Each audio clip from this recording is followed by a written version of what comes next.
there's no one better than me to introduce Hari. You know why? I actually know him for a grand total of 6 months. Thank you. But we got close pretty quickly. I think this, a lot of you may have listened to the Ramana Kavacham that was sung last night, right? On the same meter and tune as the Kanda Sashti Kavacham. So to have something like that, to be able to write something like that is definitely Bhagavan's grace working through you, right? So that was what impressed me a lot. He has written one more work also, which I don't think you've sung so far, right? Padikala. Andadi. Andadi is, there is another famous work called Abhirami Andadi, written by another great devotee saint. That's another Mahashakti temple, by the way, Abhirami. Thirukadayur, yeah, very famous. And the Abhirami Andadi also, he's written something on Bhagavan in the same meter and the same sort of style and so on. So look, I think the most important thing is the way his grace, Bhagavan's grace works through. He's somebody to be able to write something like that is something very. So he's actually the best person. He has great knowledge of Tamil grammar, as good as any person that I know personally, in terms of understanding the meters and being able to read not just Bhagavan's Tamil, not even just Muruganar's Tamil, but able to go back to the Nayanar's Tamil, Tirumular Tamil, and Really? Yeah, and he's been sending our WhatsApp group. So Tirumular is ancient saint who would go into meditation, and apparently once a year he would come out of Samadhi and would dictate one small verse. And so the story is he lived for 2,000 years or something? 3,000 years, because he wrote 3,000 verses. And once a year he would just. But even if that once a year is an exaggeration, even if it's once a month, it's still a tremendously deep, work. So he writes a nice one verse every day, and it's a bunch of people getting it in WhatsApp, the translation and the meaning and so on. Also, Dennis has asked him, because of looking at what he does, Dennis has asked him to translate another work that Bhagavan has referred to as one of his highly recommended Tamil works that it's not published at this point. There's no, you can't buy it. But I think he managed to find something online, some old scanned version or whatever. So it's called Vedanta Chudamani. Not Viveka Chudamani, but Vedanta Chudamani. It's in Tamil. And it's got a great story, a history behind that book. And that Tamil is, sorry? Vedanta Chudamani is written by whom? I forget the name. Siva Prakash Adigal. No. He'll come back to me. Okay. So that sort of thing. So I think the main thing why he's really the right person to do a talk on Bhagavan and Tamil works is because, for example, the Vedanta Chudamani Tamil is even harder than any of the ancient Tamil works that like Tirumular and all the Nayanars and all of them. It's even more harder Tamil. It's very difficult to decipher. So I think that's the best thing. You got a great. I was joking to Dennis that you have a poet in your hands. You have to know how to use him. But he didn't use him for long, I guess. Throw him out. Huh? Throw him out. We don't know yet. But anyway, so that's all. I don't have much to say. Biographically, I told you I know him for all of 6 months, so we know something, about each other. But I think he's the right person to be giving a talk like this. So with that, I'll turn it over to him. Thank you. Can I say just one thing? Sure. Please? Yeah. So, I will take responsibility for this. Like I said, Hari said he was going to do it mostly in English, and I thought that was a travesty. So, even those of us who do not understand Tamil, I feel that particularly because of what Swami just said, this is incredible from what my limited understanding, that he's able to, right? This is like, wow. Yeah.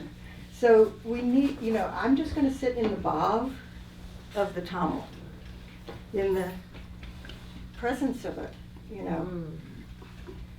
Not that I know you're going to be compassionate to the rest of us. Okay. Right. So let's get started today. I'm going to do 3 invocatory verses only in Tamil, and rest of the talks mostly in English. And there are lots and lots of slides. There are roughly about 200 slides. After the invocation, I will start with the story of how this presentation came about, and then we'll get into the work. ஐந்து கரத்தனை யானை முகத்தனை இந்தியம் பிறை போல மேற்றனை நந்தி மகன்றனை ஞான கொழுந்தினை புந்தியில் வைத்தடி போற்றுகின்றேனே. So this is the first invocatory verse of Tirumandiram. என்னை நன்றாக இறைவன் படைத்தனன் தன்னை நன்றாக தமிழ் செய்யுமாறு. So in this, Tirumular says, God had created me so well, only to sing him in Tamil so well. சத்தியம் மாத்திரம் கூத்திடும் முத்திரம் இத்தகு சத்குரு ஏத்திடு பித்தரு வித்திடு புத்தியில் சத்துடன் பத்தியை முத்தமிழ் வித்தகா இன்று. So this translates to, every word of Bhagavan is the highest truth. Pray to such Sadguru to remove ignorance. Please plant bhakti and truth of existence in my intellect today, O Guru, who is well versed in 3 forms of Tamil. So 3 forms of Tamil is prose, poetry, and drama. So, cause of all troubles. So I actually like this picture. This was taken earlier this year when Dennis visited the Ramanagiri Samadhi, which is near Madurai. So the story of this presentation is the following. So before Swami and I got to know a full 1 week, Swami told me, you need to really do a presentation on Thiruñāna Sambandar, because last year he did the presentation on Manikavachar, and we were sort of having a vague plan about going to Nova Scotia in the late summer. So the idea being, if we had finished the presentation, we can run this past Dennis, so that will become a good presentation for this Tampa retreat. So we together did roughly about 90 slides of quite a lot of research on Thiruñāna Sambandar. We had the presentation ready. So we went to Nova Scotia in August. So the second day of our visit, we sat down with Dennis and said, Dennis, here's the presentation for this Tampa retreat. It's about Thiruñāna Sambandar. And he looked at it casually saying, good, but we're going to talk about Bhagavan and Tamil works. So the first reaction is, how are we going to do it? So we know Bhagavan's infinite. He spoke through the language of silence, and occasionally he spoke in Tamil, which is the language of infinite, which is the language of God, and we're going to be talking in English. And how do you even begin to talk about Bhagavan? How do you even talk about Bhagavan's works? Right? Because every word of Bhagavan is Upadesha. Lot of devotees, Kunjuswami, Muruganar, you see a lot of devotees took every word of what Bhagavan said as Upadesha and lived by it. This picture is so beautiful, where you have Vaidyanatha Stapati and Vishwanath Swami attentively listening to something that Bhagavan is saying, but look at the reverence that they have for Bhagavan in his words. So now Bhagavan has lived in his physical manifestation for roughly 54 years in Arunachala. Let's say he spoke at least 1 sentence a day. That's a lot of Tamil works. So how are we going to ever talk about that, which now we have graciously 2 hours to fill? So it turns out Surinagama had the same exact problem when she began her letters. She so beautifully writes her first letter, in which she says, every word from his lips is a scripture. If we're able to listen to him, his gaze, his gait, inhaling, exhaling, inaction, anaction, everything has meaning. How are we going to write about it? And then she surrenders to himself that I'll be a squirrel in building the Rama's bridge. So now, clearly we don't have, at least I don't have the qualification of being a squirrel. So I'm planning to be a parasite on the squirrel. And then ride the wave. So some of you asked me last couple of days, who did the presentation? And you would know very soon, Dennis had done this 30 years ago. And some chunks of it done by Evelyn. She doesn't know what she has done yet. We'll get to it. And he had just assigned a clerical work of putting this in a PowerPoint presentation for me. Right? So it's not an exaggeration, it's not modesty. You would actually see the reason why that is the case fairly soon. So with that elaborate introduction, so that's the beautiful picture of Surinagama, which was taken much later in her life.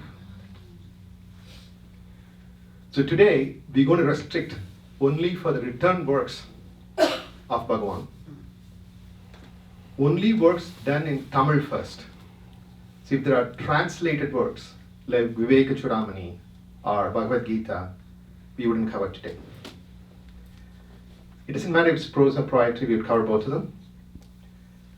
And we would exclude works that Bhagavan had done, which are either copies or rewritten words of Muruganar or Appar or many other saints. So Bhagavan has done a lot of these writings. So we're going to exclude today because we would simply not have enough time. But we also have to have enough topics for future Tampa retreats. So, and then the other caveat is we wouldn't be able to cover any of these works in detail. So our scope is not to go into the philosophical depths or the meaning associated with each of the work, because it'll take a lifetime for us to understand. Right?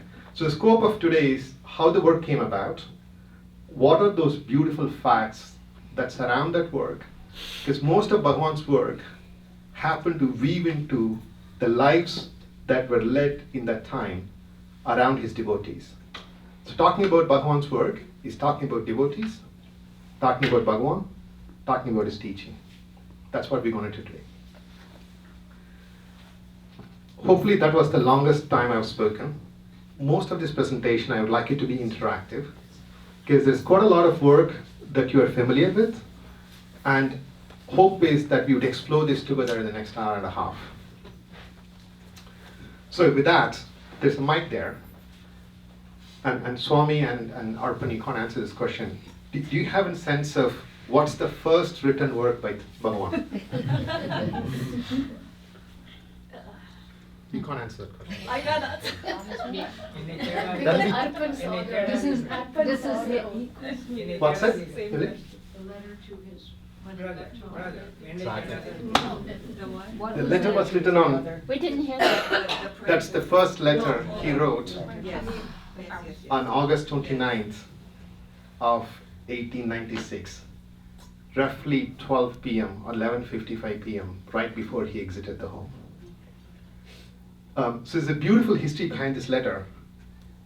Evidently, he left the letter in the Madurai home with his brother, but the letter was later recovered from Dindigul.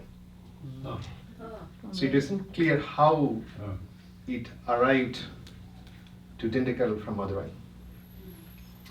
What's also interesting about this letter is this is the only place where you see Bhagavan writing Tamil in joint handwriting. Because he was clearly in a rush, he wanted to write it. And we're also very glad Gmail did not exist in 1896. So otherwise we would get an email. At 4:31. 4:31 a.m. on December 3rd. But we should also thank Bhagavan because he insisted that anybody who left home must write a letter. And when Vishwanath Swami came to Bhagavan, He didn't write. Bhagavan, he didn't write, and Bhagavan insisted that he wrote the letter. So I'm glad somebody remembered that. So this is the beautiful sort of the non joint letter version and the English Do you know translation. why the letter ended up in Indigo? You just answered your own question. You said Vishwanath Swami's father was the one that Vishwanath Swami said the Dindigul mountain has moved. Yes. So he was like the main person of the family. But it wasn't clear how that letter went to It his went son. to the mountain. That's It what- went to the mountain clearly, and that's where it was It recovered saved- from. it saved, right. But it wasn't clear how How it went. went there, because Bhagavan's mother never lived in Dindikal. No. When the letter was given to Bhagavan's brother, Right. it actually reached his mother, who lived in Mauna Madurai at that time. Mhm. So at some point in time, that letter got transferred to Dindikal and preserved. So the version you saw is the version that we got from Dindikal. From. Whose house was in Delhi? Who Um, was living in Delhi? Vishwanath Swami's father, he is famously referred as the Dindikal mountain in the exchange with Bhagavan. Hari, what time Bhagavan left? That day, 11:55 a.m. or 11:55 a.m. a.m. Okay. He said that he would have an extra class on Saturday, Okay. and he went down and got 3 rupees out of the 5 rupees and left the 2 rupees, which is the last sentence in this, which is rupees 2 are enclosed herewith. And the other beautiful thing in that is the letter starts with I. And very soon this becomes this and ends with just a line. And this is also the last time that Bhagavan wrote I, referring to him.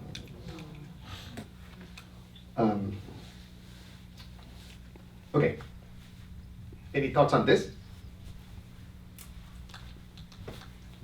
You know, it's interesting though, if you go back to that first sentence, Can you use I, the phone? no,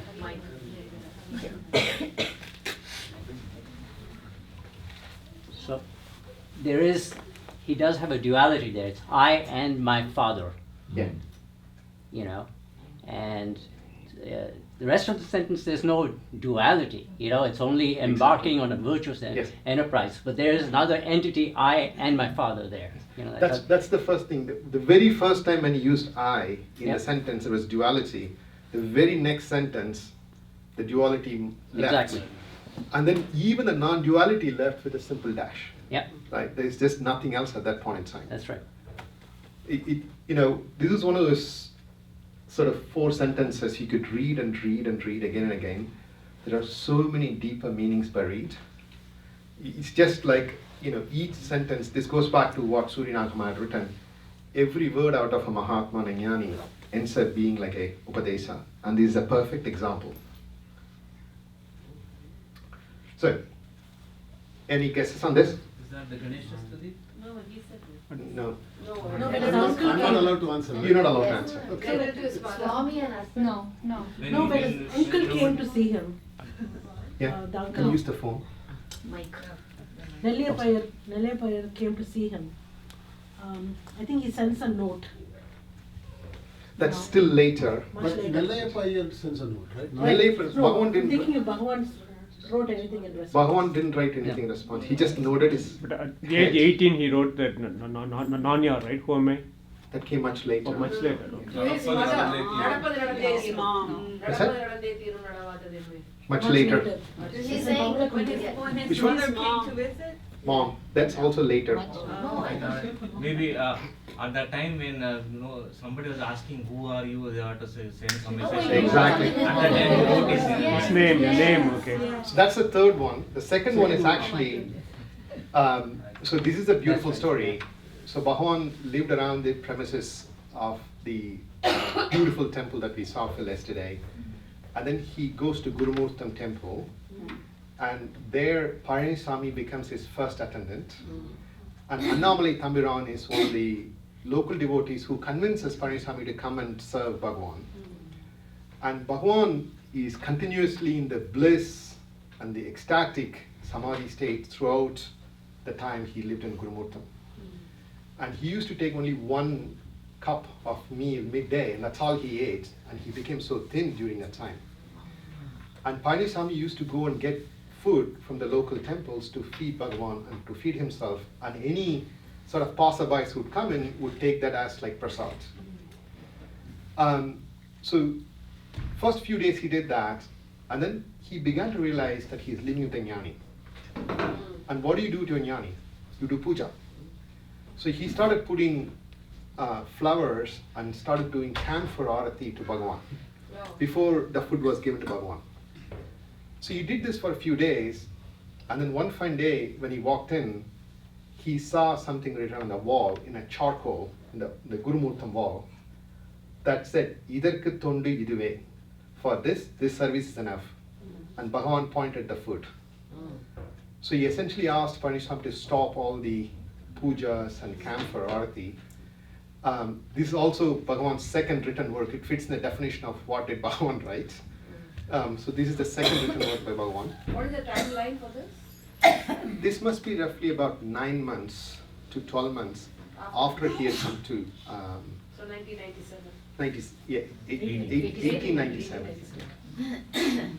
So, but again, what's interesting here is that from the first letter he said in the second sentence this, and he continues that this over here. He's Exactly. just, you know. The I you would never see anywhere else in any other Bhagavan's writing, Yeah. unless that I refers to the teaching. And not to himself.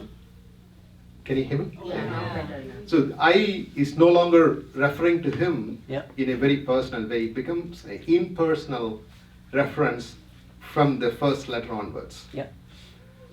So that's a second writing. And after this, we'll stop the quiz. So third written work, any guesses? Yeah, that's what He wrote his name, right? Yeah. Name. Vengatraman. Name. So that's the beautiful story. It's actually the letter Re in Oh. Tamil. Okay. So Bhagavan writes this. That's when actually Paniswami and Thambiran, Annamalai Thambiran realized Bhagavan can read and write. Right? Until then, Bhagavan never spoke. He was in bliss and samadhi, and then these two folks were serving him and feeding him, and then Bhagavan used to go into his samadhi. That's all. So now that they realized Bhagavan knows and knew to read and write, they asked Bhagavan saying, "Tell us more about your name." So after some persistence, Bhagavan wrote in English, Vengatraman from Tiruchuri. In English? In English, in charcoal, right? So Paniswami knew enough English to read the first portion. So he knew Vengatraman. He read Thiru, and he got sort of tricked by the ZHI, which is Re in Tamil. So he couldn't read it. He kept saying Tiruchui. So he's struggling. So out of compassion, Bhagavan wrote Re in Tamil, which is a third written work by Bhagavan. So the English is the third, the English sentence is the third, Re is the first. Re is so this is only Tamil word. This presentation is only Tamil This is only word. Tamil, right, yes. Could you say that again? Is it Re? Re.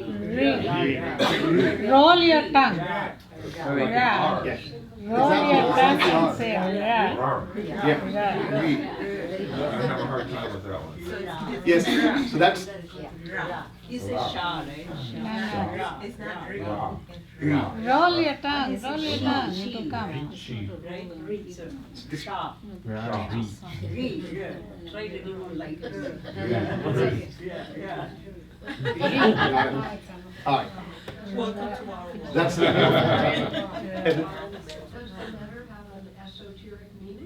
No, that is so. They say only in Tamil they have three forms of Re. La, Ra, Ra. Right? So this is a Ra. Only in Tamil you have that special word, which you have to literally twist your tongue to say that. That's what they call tongue twister, I believe.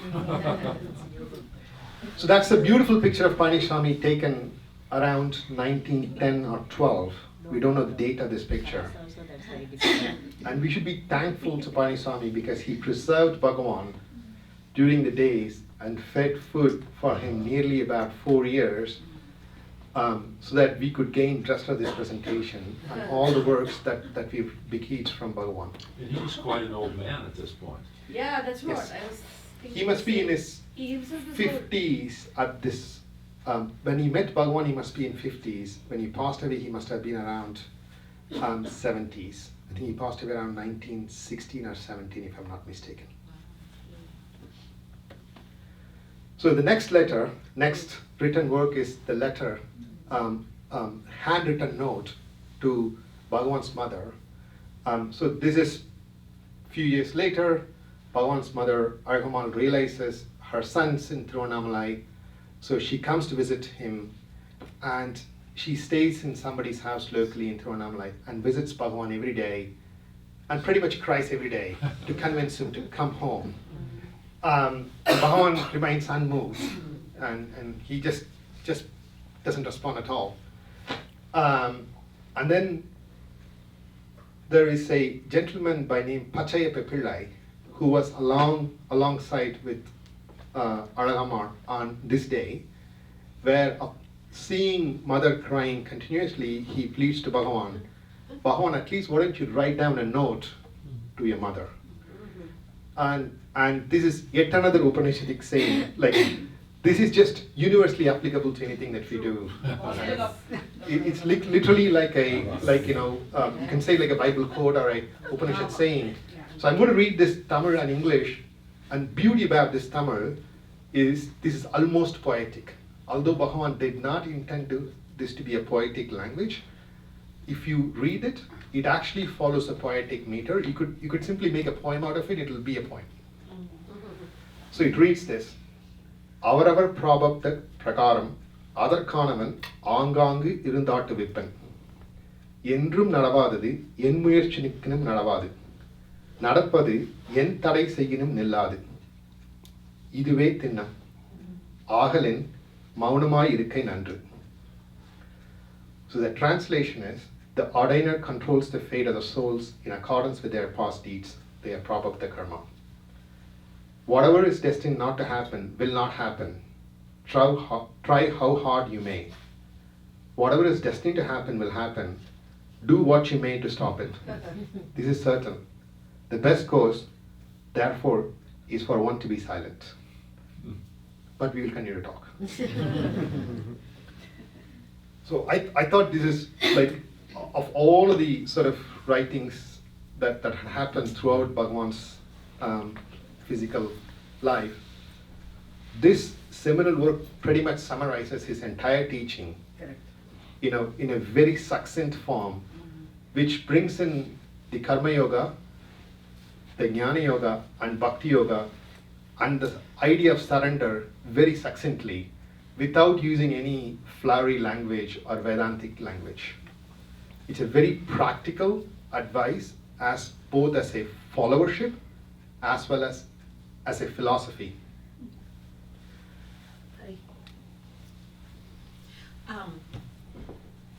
I have seen this translation and I've seen other translations. I don't know the origin of those other translations, but my question goes more to the translation that you are doing today. For example, this one. I know that when you translate from one language to another, something is lost. Yeah. Could you maybe fill in some of Yeah. what's lost in this verse to English, Yeah. or fill in some? Sure. One thing, when Dennis did this presentation, I did the clerical work, you would see one thing. Every page will have a reference of where the source of this content came from. And most of these translations are done by Professor K. Swaminathan. And that's the translation we used. And occasionally the translations are done by Munagla or Devaraj Mudaliar, or by Suri Nagama's brother. So that's the translation you would see in this presentation. So of all the sort of translations I've seen for this, I thought this would be the best fitting, given sort of the closeness with which this is associated. But she wants you to fill in more. Like maybe word to word or something. I don't know. One thing that struck me, and maybe Hari you can say more, is in Tamil there is he says Adarkanavan Aangangu Irundu Aatti Vippan, right? Now in English it's just translated as controls the fate of souls, which is fine, and then that is true. But the Aatti Vippan word almost gives you the sense that You are a puppet in someone's hands. He makes you dance to his tunes, literally. So while control the fate of souls is true, that phrase, that particular word is sort of a very different connotation. It gives you a different connotation, that you are a puppet in the hands of the puppet master. He is literally making you dance to his wishes. If I can add something to it. I don't understand Tamil, but whenever Bhagavan uses a pure Sanskrit word which is very Advaitic, that will jump out at me. And one thing that is Maunam.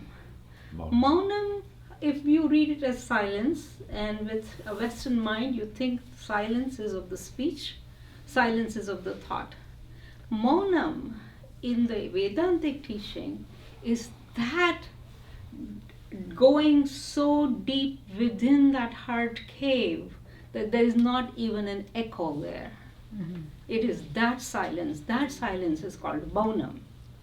So Bhagavan is talking about that Maunam. He's not talking about a physical silence. He's not saying, oh, don't complain about this. Don't talk about it. Do not react to it. That's not what Bhagavan is saying. Bhagavan is saying, go so deep down within you that there is nothing that comes up.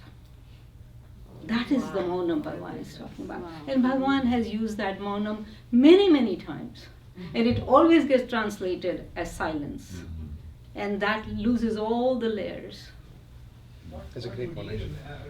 What English word would you use? There is no equivalent English word for that. Mm-hmm. Yeah. So, I mean, again, with any translation from Tamil to any other language, not only English, yeah. And one of the beauties, we will see some of the Tamil poetry, some basic rules later. In Tamil, you can write sentences without subject. Oh, wow. Right? So it's a very unique nature of how the language is constructed. In English, you cannot write any sentence without subject. Even if you miss a subject, it's perceived. So you would always attribute. So in this case, it says the ordainer. In Tamil, Bhagavan doesn't refer there is a person controlling it or there's an entity controlling it. Right? If you read the first sentence of what Bhagavan says, it's almost like a cosmic dance. Right?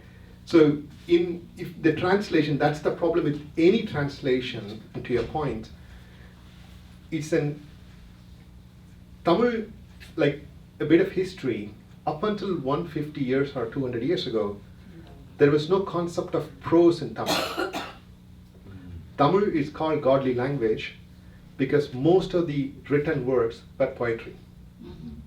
Right? And Tamil's actually created only for poetry for the longest period of time.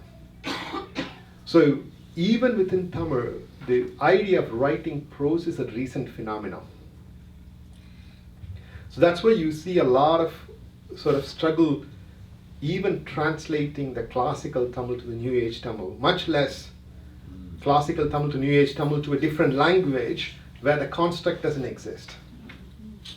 And I actually thought among all the translations that have been done, Professor Swaminathan's translations come very close to the spirit of what was intended in the original Tamil work. Thank you. Oh. Yeah, I mean, that's a huge point. Yes. That in the original, there's no subject. There's no puppet master.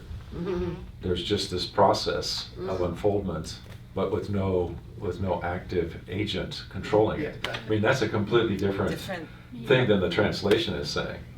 So how do you, I mean, that you have to find somebody who has that sensibility, the Tamil sensibility, and is able to somehow put that into English. Maybe with a gerund or something, with just a verbal noun or something. The only sensible way of doing that is buying a speed learning of Tamil grammar book, which many of the devotees have done.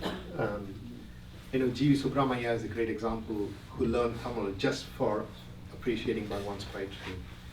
But also my feel is that you want to have a person who has the insight, because when it's translated, it's relative to that person who is translating it and his ability to take the depth of, because Bhagavan's depth is endless. Yeah. And when it's being translated, there's a limit because that person may not be realized or not have the insightfulness, or so it touches the chord of each individual and their depth, their rightness. And that's where I feel the translation is limited, or where it's well, it's just not full. You know? That's so well said. Even in Tamil, they say when you read a poem, you don't understand this one time. You read this, and you read this, you read it, and many of the 63 Saints poem, they say every time you read it, you would get a new understanding. Not that the poem is giving a different meaning. You are evolving as a spiritual seeker to understand the meaning. And this goes back to the idea, Tamil did not have written prose commentary. The poetry exists. Every seeker is supposed to read and make their own interpretation of it, and you need to keep doing it, and that's the process. It has to dawn by itself. Exactly. It reveals itself is what they say. Yeah. And what Bhagavan communicates, and what Bhagavan communicates through Tamil is also a lot more than what Tamil is saying there, right? So Tamil is also limited. When it comes to that. Language Yes, is limited. yes. Yeah. Language, period, is limited. But regardless of that, Yes. these translations, English translations, do a great job, because I came to Bhagavan and I can understand some of it, and it goes deep.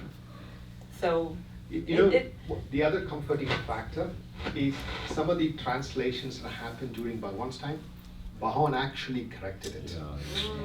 So Bhagavan actually inserted words and made clear sort of, underlines and sort of, so you would actually see some of that as we go through in that. So we should take comfort in any work that was created during Bhagavan's time had sort of Bhagavan's reading and approval of the correct translation. It's an early picture of Bhagavan and Alagamma. I think this is taken during his Skandashram days. So this is sort of the common idea is that Who Am I was the first sort of the big work written by or on behalf of Bhagavan. It's actually Vichara Sangraham that was sort of created first. So Gambiram Seshaya, he was one of the earliest devotees of Bhagavan, had come to see Brahmana Swami at the time, who had just moved into Virupaksha cave, and asked several questions. Bhagavan had either written on a piece of notes in papers, in pencil, or he would write it on the floor of the Virupaksha cave in the front entrance with a chalk or with a stone, and Gambiram Seshaya took notes of all of them. According to the introduction in the current Vichara Sangraham book, which was published by Ashram in 1983, Sadhu Natanananda compiled all of them in the 1932 or 33 and published that as a book. So that is sort of the president at the time, T.N. Venkatraman, published this in the commentary. However, and for those of you who read in Tamil, I actually put the actual quote. According to Kunjaswamy, the person who compiled the notes was not Sadhu Natanananda, but it's actually Sivaprakasan Pillai. So according to his reminiscence, Gambiram Seshaya passed away. Those notes were bequeathed from his brother to Sarvadikari, and Sarvadikari handed them to Sivaprakasan Pillai, and Sivaprakasan Pillai compiled the book. You read these things, you have this doubt, who really wrote? What do? Start your car, go to Arunachala Ashrama and ask Dennis, hey Dennis, what's the answer? This is what I did. So the answer is actually Sadhu Natananda, and the reason being, in the book Self-Realization by B. Narasimha Swami, it's very clearly stated as Sadhu Natananda who compiled it, and Bhagavan actually reviewed Self-Realization as a book, and he didn't strike that down. So we took it as a proof that it's actually Natarananda who compiled these notes. It's, this is also one of those books which was published much later. At the time of publication, there were more questions added, and Bhagavan actually answered more questions. So that significantly deviated from the very first version that Gambiram Seshaya had assembled. But we should also take comfort in the fact that Bhagavan actually reviewed both the Tamil and the English version before its publication. That's Gambiram Seshaya and Satyananda. So the next work is Who Am I? I would venture to say this is by far the most popular work of Bhagavan, and Bhagavan himself encouraged those devotees who visited him in 30s and 40s to read, and ashram subsidized the sort of the booklet that was published. So Sivaprakash Pillai was posted as a revenue officer in the South Arcot district. He heard about Brahmana Swami, so he visited Virupaksha cave. And initially he put one question, and sequentially he put about 14 questions over a period of 6 to 9 months, and he compiled all the notes. And at the time when he had these notes, it was not meant to be published. He didn't have an idea of publishing a booklet of any kind. He merely wanted to write a biography of Bhagavan, and this was meant to be an appendix in the biography. And then when somebody else noticed the sort of the richness, the spiritual significance of this question and answer, they brought it down as a separate book. And it was first published in 1923 under the title Nanyar. In fact, Michael James had written a 5-part series in the Mountain Path from December 1993 through June 1996 on the history of Who Am I? So if you're interested, there are significant articles that are written about how many versions had come in. So you would actually see all the way from 14 questions to the current 28 questions. And then Bhagavan actually took those questions and compiled it as an essay, which has 20 paragraphs. So today you would get the question and answer version more popular, and you also get the essay version available, but only on a limited basis. But they pretty much have the same content in it. And he wrote the answers on the slate, I think. He wrote it on slate, he wrote it in a piece of paper, he also wrote it on the floor, much similar to the Vichara Sangraha. The dirt. Yeah, In the dirt. dirt You and just with your finger in the dirt, you can write, and people just erase it right away. And that's how things were done for many, many years. And He it used could to- not have been a chalk, because chalk during British time was a very highly priced commodity. And it would be given to teachers only, like 2 chalks per week or something. There's absolutely no way a chalk would get to Virupaksha. Charcoal, yes, but you said he could have written with chalk. So they had this, the Indian version of the chalk, Balpam. which was not It's like a red- stick. Stick, yeah, It's stick. That's it's what a black Bal- stick. It's a white stick. It's not the chalk, but it's made of Limestone. limestone. Yeah, limestone. And that's what they used to write in the On the floor. hard floor. Hard floor. Yeah, that's what he did. We have all used it. We read the Oh, really? Nice to taste, just to taste They do like. whitewash too. Once you start to write, they Okay. Then they made colors. When you start to write, they insist on writing with limestone. Okay. So, and then Bhagavan wrote this introduction only for the essay initially. Now this introduction appears both in the Q&A version as well as in the essay version.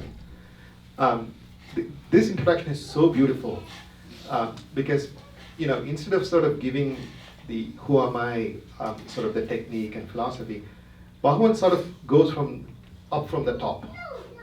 Why do you exist? And what do every living being, or what does every living being want? They all want happiness. And everybody feels happy in their deep sleep. So only when they're awake, they feel this misery. And the surest way to get rid of misery is to look for who that person is who's having the misery. So that's pretty much the introduction, but it's so beautifully written. Again, this is one of those things where if only this is read every day, right, as like a upadesa, this has such a deep meaning. And the other beautiful thing about this is written in such a personal and yet impersonal way. When you read it, it actually talks to you, but Bhagavan doesn't use I or him or any self-referential statement here to make that point. In terms of, it goes back to Tamil not having enough prose content. If somebody reads this prose, just these 5 lines, you would appreciate the depth that Bhagavan has brought to Tamil in terms of how prose should be constructed and how it should be presented as an introduction as well as a summary. And the beauty of this is this acts as an introduction, as a conclusion, as the method. Right? And the brevity with which Bhagavan sort of answers these questions is just so beautiful and exquisite that I haven't seen anybody else do this. Irrespective of sort of the philosophical content of it, just the presentation of this is just so exquisite. You can read it? Sure. சகல ஜீவராசிகளும் துக்கம் என்பதின்றி எப்போதும் சுகமாயிருக்க விரும்புவதாலும் யாவருக்கும் தன்னிடத்திலேயே பரம பிரியம் இருப்பதாலும் பிரியத்துக்கு சுகமே காரணமாதலாலும் மனமற்ற நித்திரையில் தினம் அனுபவிக்கும் தன் சுபமான அச்சுகத்தை அடைய தன்னை தானறிதல் வேண்டும். அதற்கு நானார் என்னும் ஞான விசாரமே முக்கிய சாதனம். And this translation is also verified by Bhagavan, so this has like a fairly good accuracy towards the actual original Tamil. Excuse me, could you maybe give us a more in-depth translation of that second sentence in Tamil? In everyone there is an observed supreme love for oneself. There's something about that just doesn't. So what is the Tamil? So it says யாவருக்கும் தன்னிடத்திலேயே பரம பிரியம் இருப்பதாலும். Everybody has such a deep self-love towards oneself, right? Because people say I want this, I want that, I don't want it, I don't. So everything is in relation to the first person, and this implies that everybody loves that I, and that creates a sense of pleasure and happiness. And all Bhagavan's doing is to point that out as a reason to believe that you need to look for who that I is. Any other translations? I run into so many people that don't love themselves. But they love not loving themselves. Maybe this is just a Well, they're Western so sad about psychologized themselves. something, but it seems like there's a lot of people that really suffer from low self-esteem and don't love themselves. In fact, really reject themselves. So he's stating it as if this is just an observed fact, but that's why I want to get into the Tamil, because I feel like I'm misunderstanding something. There is a word here that I wish I knew Tamil, which I don't. There's the word that Bhagavan uses, param, right? Param, and what is the love? Priyam. Parama Priyam. Parama Priyam. Supreme love. Okay, just take those 2 words, param and priyam. What is priya? Priya has been defined in the Vedic literature as something which is beloved to everyone, not to one. And param is the word param is one which goes beyond all boundaries. Parama Priya is something which is loved not within the limitations. So if you say, I love myself, you're not talking about this body. You might hate the body that you're born in. You might not like, if you're tall enough or short enough or whatever, you might not like the family you are born into. But Param Priyam for an individual is this ego where it says, you hate yourself, okay, we're going to kill you. The person will plead with you and say, do not kill me. Is at that point that person talking about the body? No. He's talking about something that's within him, which is Parama Priyam to him. That is where it says the supreme love is for oneself, not for the body. So when somebody says, and this translation, I had a long dialogue with a Russian woman who comes every year to Ramana, and she wanted to translate. And she said exactly what you said. She says, Gita, I come to Bhagavan because I don't love myself. So how are you going to ask me to write that? So I said, well, Bhagavan wrote this. Bhagavan is taking for granted. Bhagavan is looking at you as somebody who has the foundation knowledge already. And So love for oneself is not talking about the ego self. No. No. It's talking about the supreme self. Supreme self. Supreme self. Oh, that's something very different Yeah. then. But it doesn't come through. No, it doesn't come that's through. what I'm saying. I'm not so sure. I mean, I don't think we're going to resolve this today, but I don't know, in the who am I, Bhagavan has answered this many times. In the who am I, the I definitely refers to the ego. You are asking who the ego is, and when you trace that, you will find the ego doesn't exist. And in turn, what you find is the self, which Bhagavan uses I to denote it. So there's no question that the I in the who am I is the ego. I simply think that if there are people who detest themselves, they simply detest the idea of their personality and their particular life and their circumstances. You know, given a choice, they would like the ego itself to be happy. And I think everybody wants that. Everybody loves themselves to be happy. They're just miserable about the way things are around them. I think that's, at least that's the way I see it. Everybody Yeah, would the want to be first happy. sentence makes sense to me, but it's the second sentence that, everyone dares and observe supreme love for oneself. For some reason, that just doesn't. No, I don't think that's so. That when you point out about self-esteem and stuff, each person has an expectation of their ideal self, and when that is not met, that's when all this depression, failure, or sense of failure sets in. We're not. He's the point he's trying to make is everybody is so self-absorbed that they think that they should be. They have this expectation. And when you say, okay, I need to make $1 million, and you don't make it, and you get depressed, you start. Bhagavan's teaching is, you're so self-absorbed that you have all these expectations. Now question, who is having this expectation? And that's, I think he is addressing the ego, not the supreme self. I mean, that's, And the With self-esteem that- itself is because With that, we can with that you move on to the next one. Yeah. Philosophy is outside the scope of today's talk. Can you read everything? Can you read the whole English? Sure. Part, yes, please. All living beings desire to be happy always, without any misery. In everyone, there is observed supreme love for oneself. And happiness is the cause of love. In order, therefore, to gain that happiness, which is one's nature, and which is experienced in the state of deep sleep, where there is no mind, one should know oneself.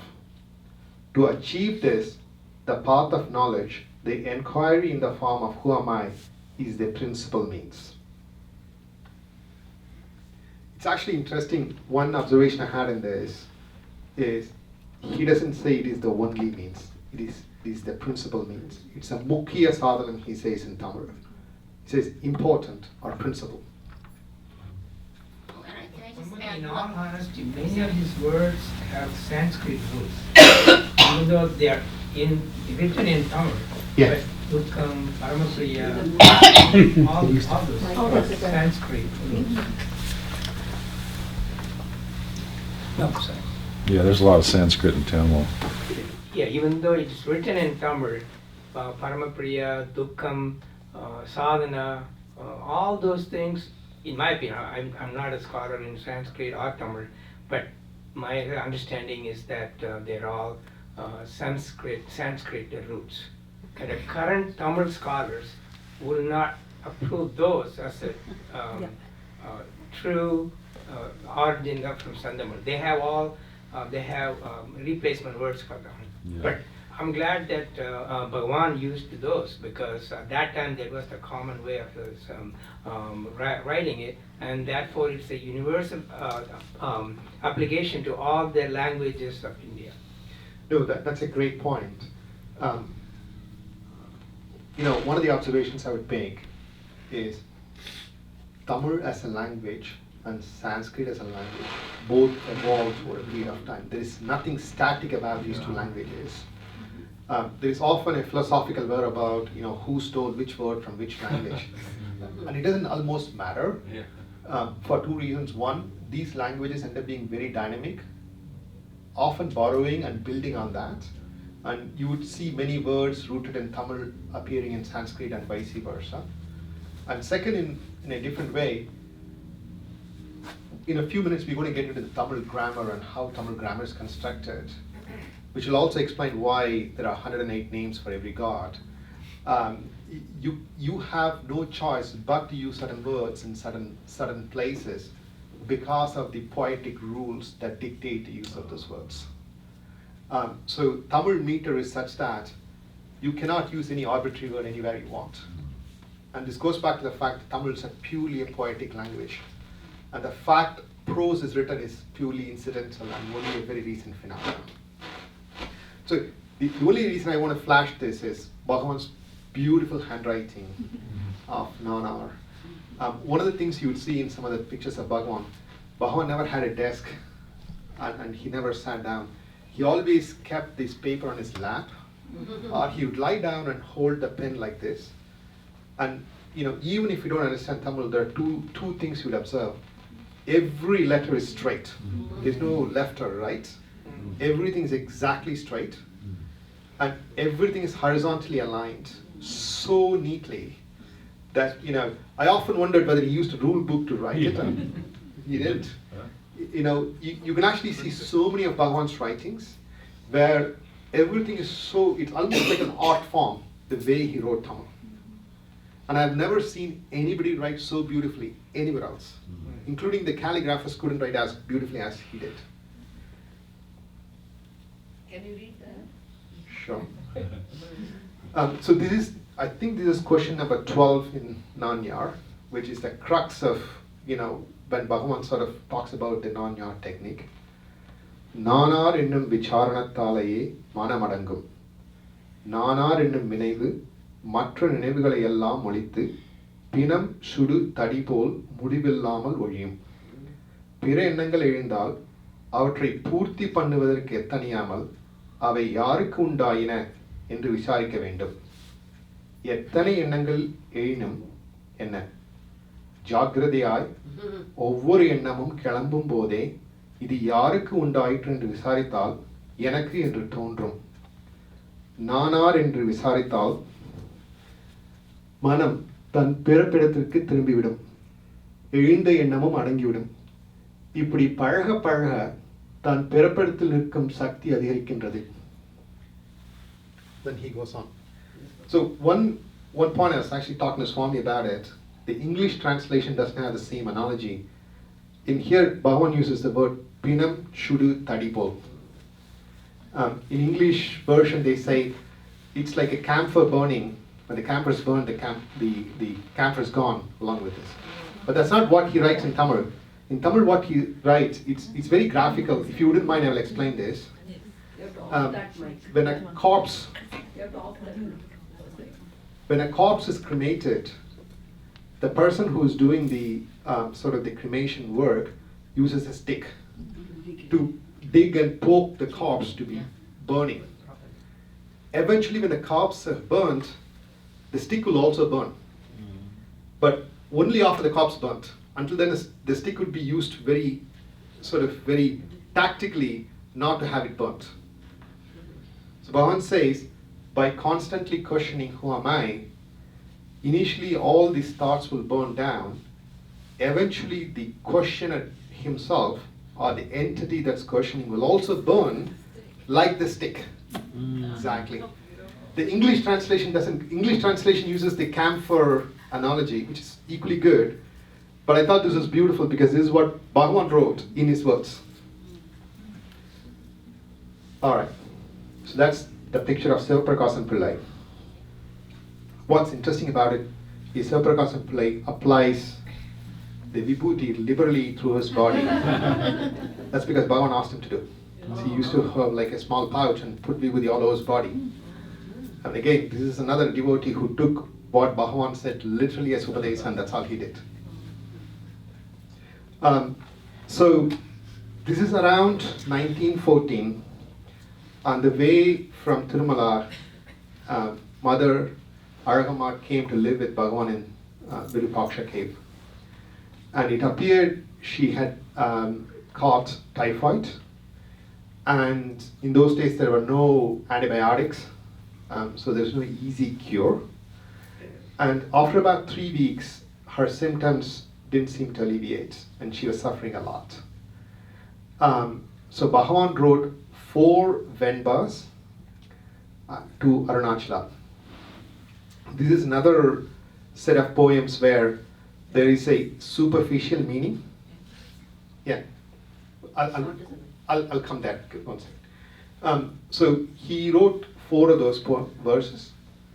Each verse has a superficial meaning of praying to Arunachala to cure his mother, but there's a deeper meaning where he's praying to Arunachala to cure her fever for desires and have her be absorbed in Arunachala, the fire, as opposed to cremating her in the fire. So it's so beautifully written. And Venba is a Tamil meter, which I'm going to explain later on what that means in a bit more detail. So this poetry, I've observed that this is also seemingly dualistic. Yes. Right? It's very dualistic in if you read the first time, and in fact Professor Swaminathan's translation, which I will show in the next page, because I also want to show Bhagavan's actual handwriting for this. These are the 4 poems that he wrote. And I actually believe the 3rd poem is probably the most important of the 4 poems, where Bhagavan explicitly asks, Arunachala, you are the fire jnana, why don't you absorb my mother into your fire of jnana, as opposed to cremating her in the physical fire. And if you didn't do it, she would be cremated in the physical fire. And this also became a bit of a prophecy, because that's exactly what happened to Mother Aragama later on, where she wasn't burnt, she wasn't cremated, she had a burial of a jnani. So although this was written at least 8 years before that event, I thought this was very beautiful. So this is Professor Swaminathan's translation. The word burning is all I had inserted, because the original translation said, it is for thee to cure my mother's fever. The word that Bhagavan uses in Tamil is tabam. The superficial meaning for the word tabam is fever, but the deeper meaning is fever for longing. It is the feverish, animated longing is what Bhagavan's talking about. And again, I wouldn't have time to go into every one of these verses. I would make this presentation available. We would have future retreats to take any one of them, and we can spend a 2-hour period, and we would actually sort of enjoy ourselves. There's so much in what Bhagavan has written. And I'm still less than 1/4 of my slides.